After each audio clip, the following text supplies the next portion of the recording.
This is just Donna from Americans in France. And today I am talking with Samantha Gadin. Samantha, are you there? Yep, I'm here. And where are you? I'm sitting at home in Paris. Wow, what's it like to be an American in Paris?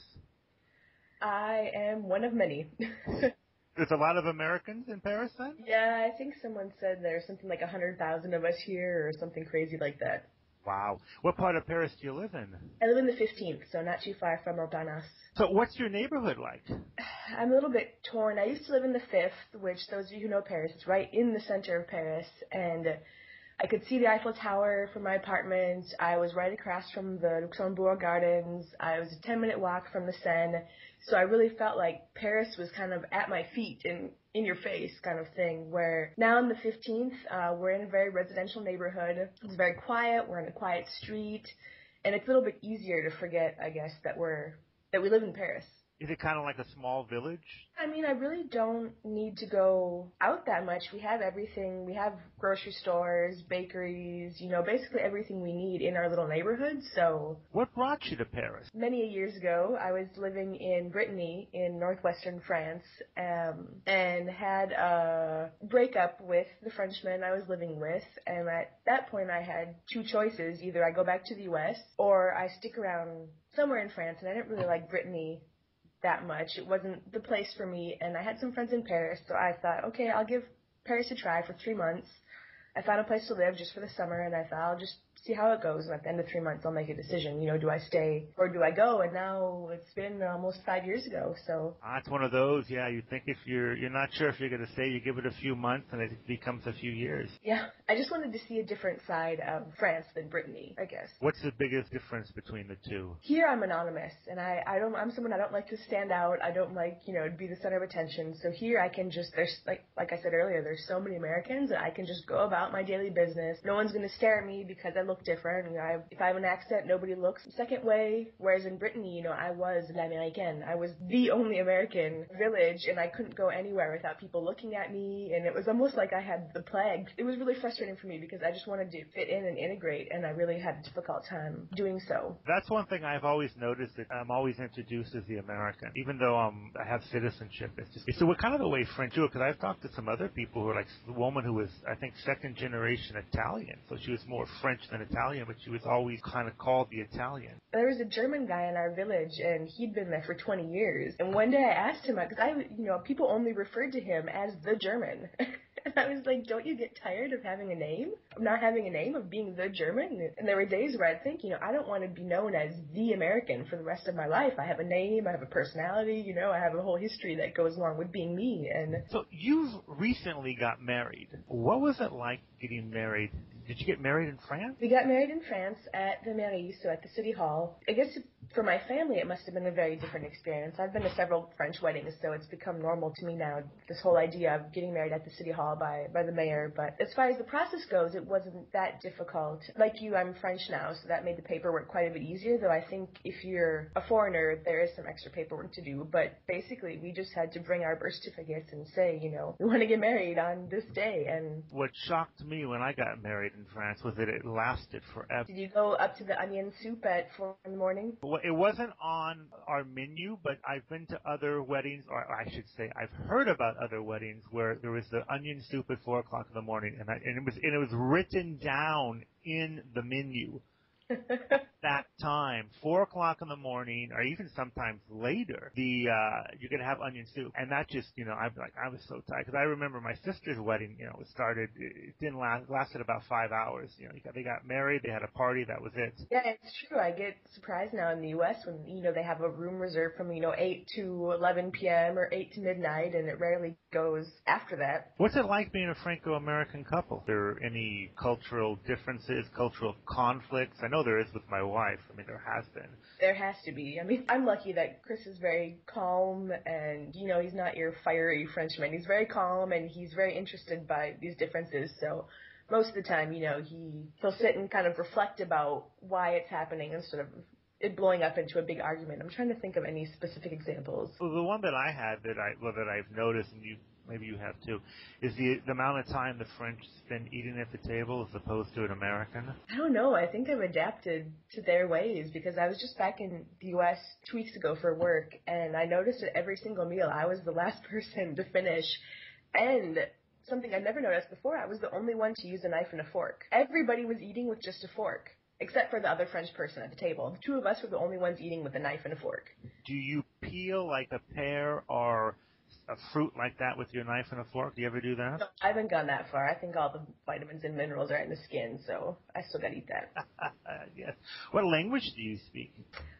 With Chris? Yeah, with your husband. We speak French during the week, and then we speak English on Saturdays and Sundays. Really? You're able to go kind of between the languages? We originally met because he was wanting to practice his English, and I was feeling like in Paris, I was only hanging out with Anglophones, I was speaking too much English, and I was only speaking French for work. And so I started hearing about these language exchanges that people were doing, and he'd been doing a language exchange with an Indian fellow, and their schedules were just not working out anymore, so he was looking for somebody else. So we met, and we kept speaking French, and then one day I was like, it's not really fair to you. The whole reason we met is because you were hoping to speak English, and now we're speaking only French. So that's what we decided to do. At first it was just English Sundays, and then we expanded it to English weekend. When you first got here, did you know a lot? No, I didn't know anything. I think I could count to 10, and that's about it. When I first came over here, I had followed a different Frenchman, one I referred to earlier, back to his hometown in Brittany, and the only way for me to get a visa at that time was to be a student. I was a student at the university in Rennes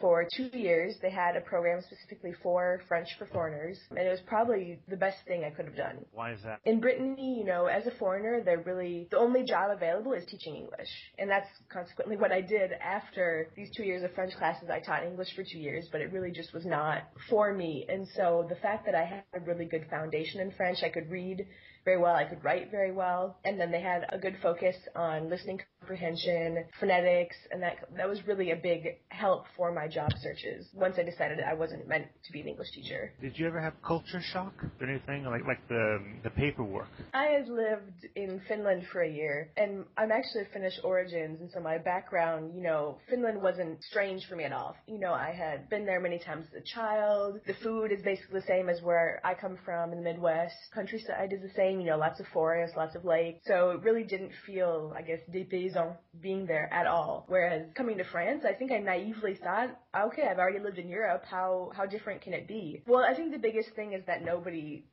spoke English, and I wasn't one of those Americans expecting everybody to speak English wherever I go, but I thought there would at least be some people who spoke English, and with the exception of the guy I was dating, nobody spoke English there. That's probably one of the biggest differences between Brittany and Paris, is that in Paris, almost everybody speaks English, with a lot of international companies, and it's a lot more common, I guess, to find people who have an okay level of English here compared to in the countryside, or at least Brittany. I can't speak for the rest of France, but at least where I lived in Brittany. What are some of the things you don't like about France? That's a good question. If you would have asked me in Brittany, I could have come up with a whole list of things, but now that in Paris, I'm not sure. There's not a whole lot that I don't like. Everyone, complains about customer service. Obviously, customer service could be better, but eventually you learn to deal with it. I don't know. I can't say now that there's anything I really dislike. How about you? Maybe you can trigger some things. The bees, the cheek kissing. Oh, yeah, that's true. That's kind of annoying. Do you do that? I get tired of it. I don't know. That's just something. It's true. I did not like that in Brittany. And they do 4 in Brittany? They do 2. Most people do 2. There's some places they do 3 and 4. It's, oh my God. Yeah, that's true. Now that you mention it, if you show up at a party or a dinner, and especially in the beginning when I didn't speak French that well and I didn't know any of these people, and you have to go around the table, do the bees with... And especially if you're a woman. If you're a woman, you do it women to women. Men, they don't...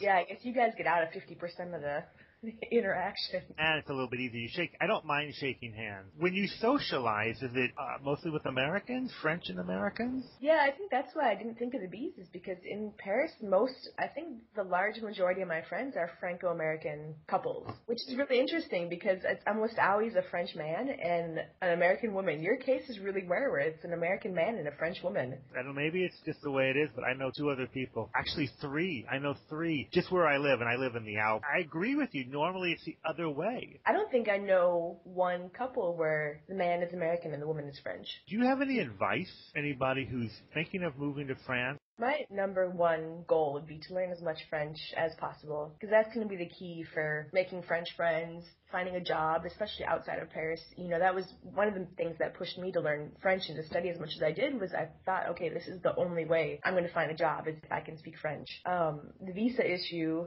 is always complicated as well. I was lucky. I was on a student visa, and then I got paxed to my boyfriend, which I don't know if you've talked about the pax. The pax is like a civil union, basically, and that allowed me to continue to stay and work in France until I was able to apply for citizenship. And would you suggest if somebody lived in Paris? Paris is a good fit for me, but I know it's not necessarily a good fit for everyone. Actually, it was really interesting. Before I moved here, you know, I think maybe it's the same where you live, that there's all these kinds of rumors floating around that the Parisians are rude, you know, Périgot, Tectecon, and that kind of stuff. And that, you know, Paris is a terrible place to live, and the quality of life is really, really poor. And now I kind of think, actually living here, that those are maybe just rumors that parents tell their kids to scare them from moving to Paris, because I've actually found the Parisians to be much nicer than they were in Brittany anyways. I've traveled extensively elsewhere in France, and I reckon, you know, granted Brittany is a separate place on its own, but I found people to be very welcoming. You know, I've never once had somebody say to me, here, you're in France, you need to speak French.